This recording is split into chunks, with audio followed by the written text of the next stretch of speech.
So now we go on to nerd news. Which is our favourite part of the show. Don't you mean yours? No. It's not mine. It's not mine. No, our joint favourite part of the show is this one. Your favourite part is catching up with, and my favourite part is culture swap.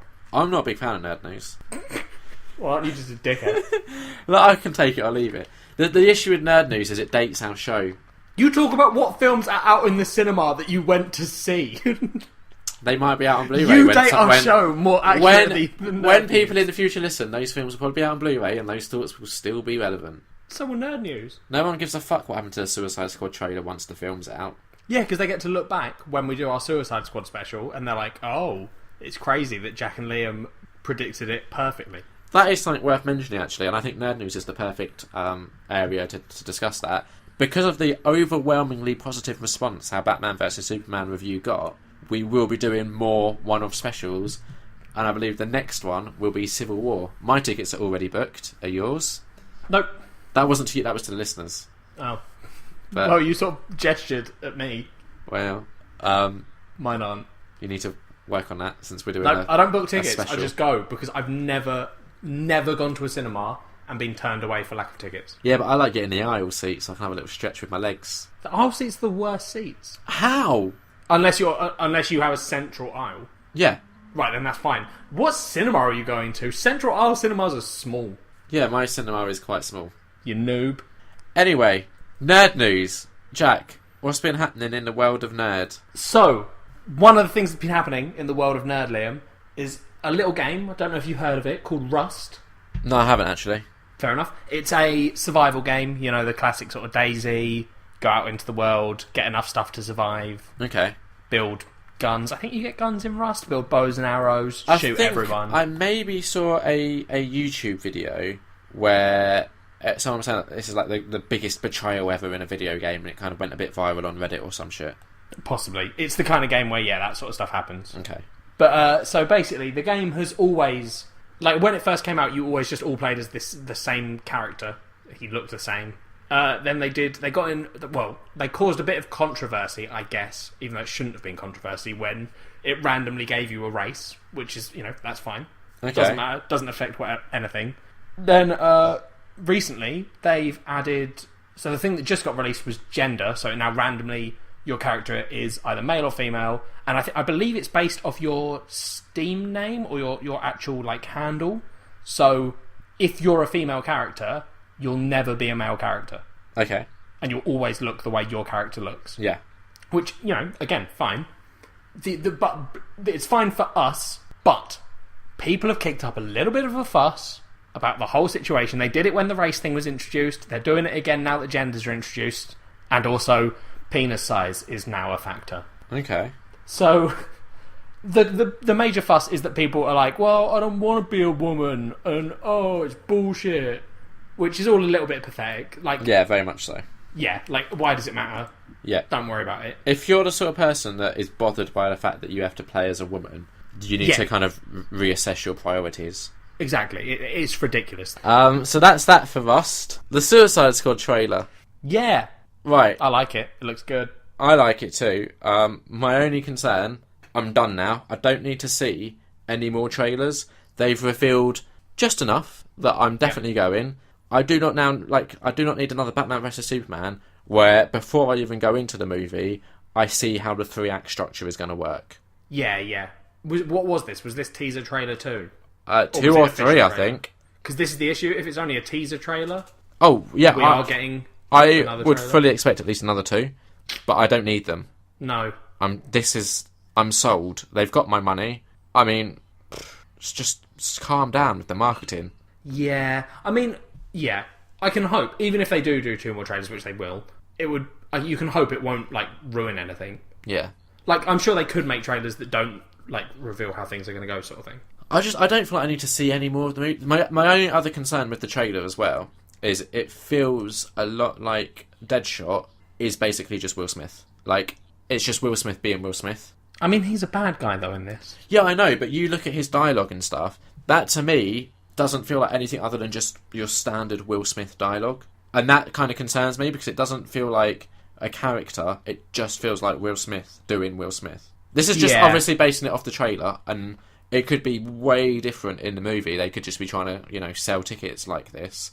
But that's the impression I'm currently getting. Yeah. I hope it isn't. I'd like him to be an interesting Deadshot. Yeah, I mean, we've seen he has decent acting range in the past as well, so it would be a shame if he isn't kind of given more to do than just his general, quips. Yeah. There was another trailer released, Fantastic Beasts and Where to Find Them. It looks like it's going to be rubbish. It looks utter shite. Yep. I'm not on board with this movie at all. I feel like... They've done 8 films. Yeah, that's enough. Just stop. Like, what? Does J.K. Rowling need another fucking We had mansion? the story. They don't need to continue the universe. No, I don't care what magic in America looks like. I'm sorry to any American listeners we may have, but I don't care what magic looks like in your country. I don't even think it's an issue of the country. It's just we don't, it's not the fact that it's America, it's just the fact that we don't need more magic. No. We had the Harry Potter... The issue is they've established it's not that the magic will change, it's that the ministry that governs the magic will be different, right? Yeah, and because who cares? we've established that the magic's the same.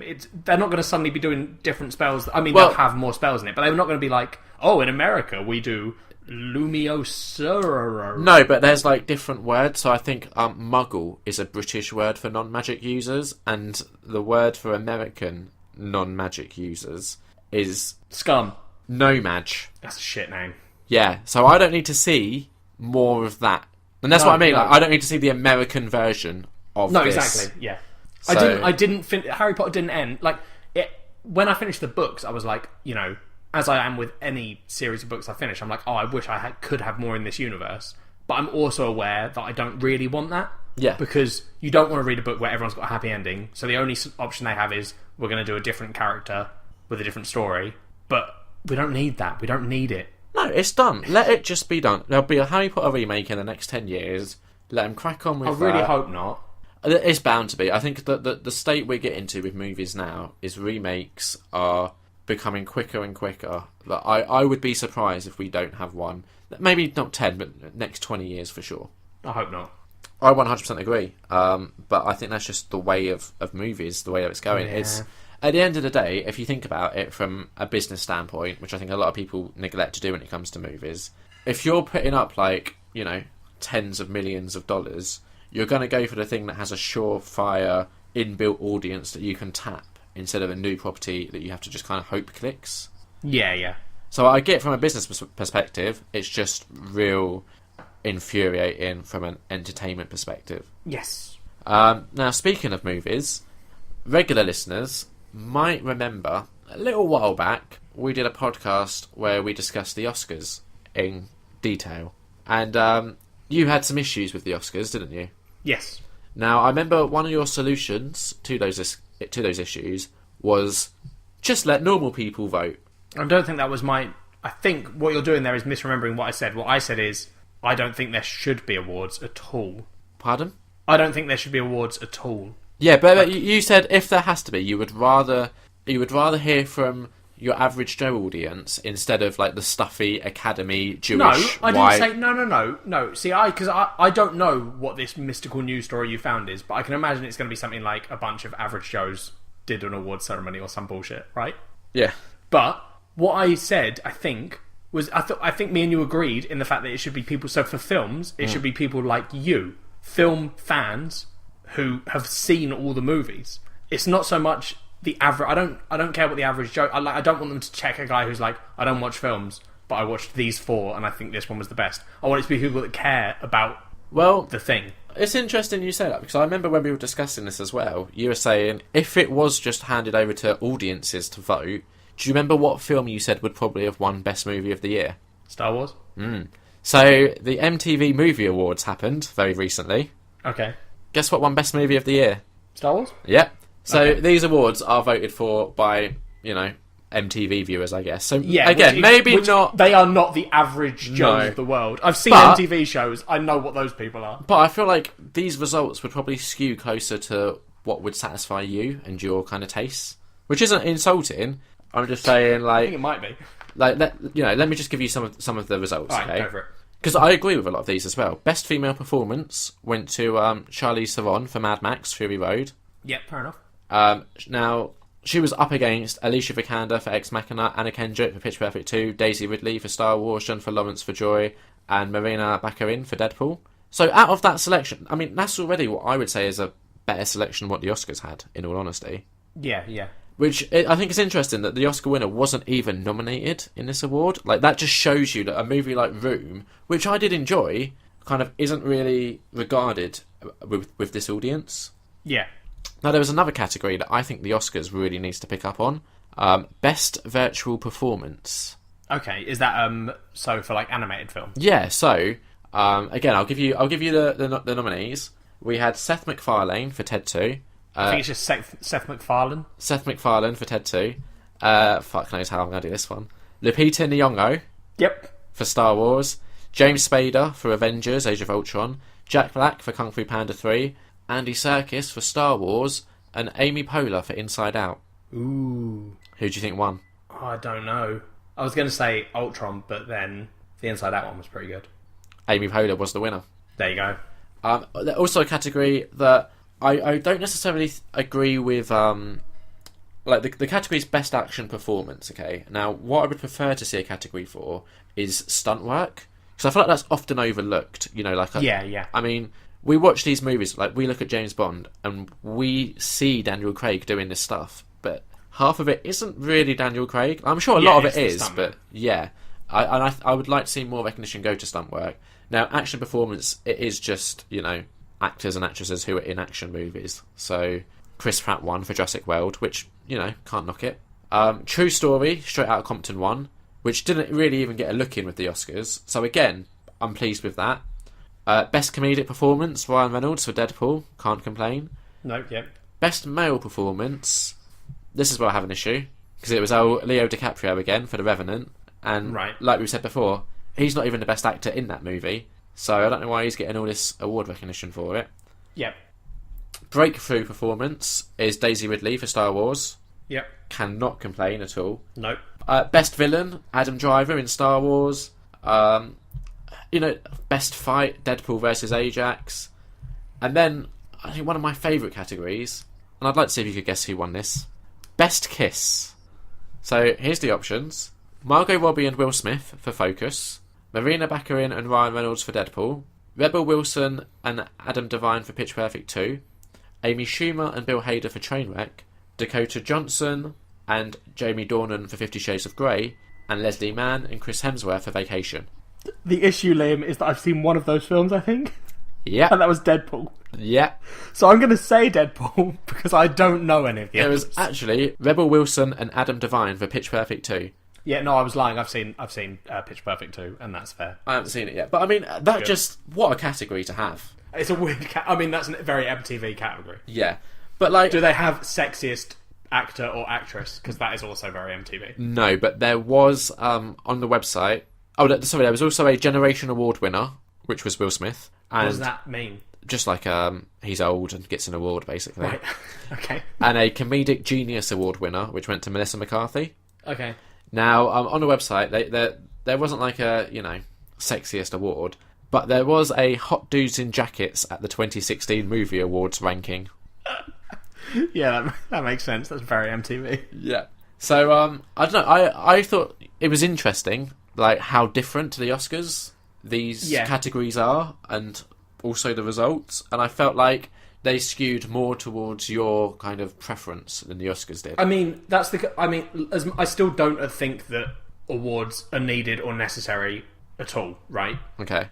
But, I don't know, it feels like that is a more fair... Like, for what awards are meant, I don't know. It depends on what you think awards should be. Yeah. Like, when someone says, this was the best actor, should it be... Like, because at the moment, our options are a panel that is not necessarily going to get it because some of them don't watch it, whatever. Yeah. Or the MTV ones where it's like the public pick, but neither one of them is necessarily going to pick the best actor.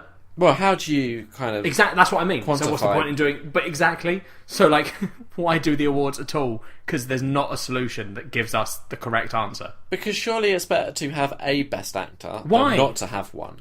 Why? What do you mean? If you Why was is that better? if you was an actor, right? Surely you would. If awards didn't exist and I was an actor, I probably wouldn't care. I wouldn't be like, I really wish someone would create an award. So this is in a universe where awards don't exist, right? I mean, what is interesting, I think, is that these award shows are basically further publicity for movies. I mean, yeah, that's what it is, right? Yeah. At some point in the past, a bunch of movie studios were like, you know what? I reckon we could sell a fuck ton more if we said that ours was the best film. Yeah, which is one of the points we made when we were discussing the Oscars, was how, once the results are out, a lot of those films their marketing will revolve around, or at least feature, Oscar award-winning actor or Oscar nominee actress sort of thing. Yeah. So it is entirely just more marketing, and I feel like the movie industry already has probably more than its fair share of marketing. yeah, definitely. But I thought it was interesting, and I thought I'd share that with you and our dear listeners. I'm glad you brought it to the show, Liam. Well, that's what I do. Moving on. Moving on.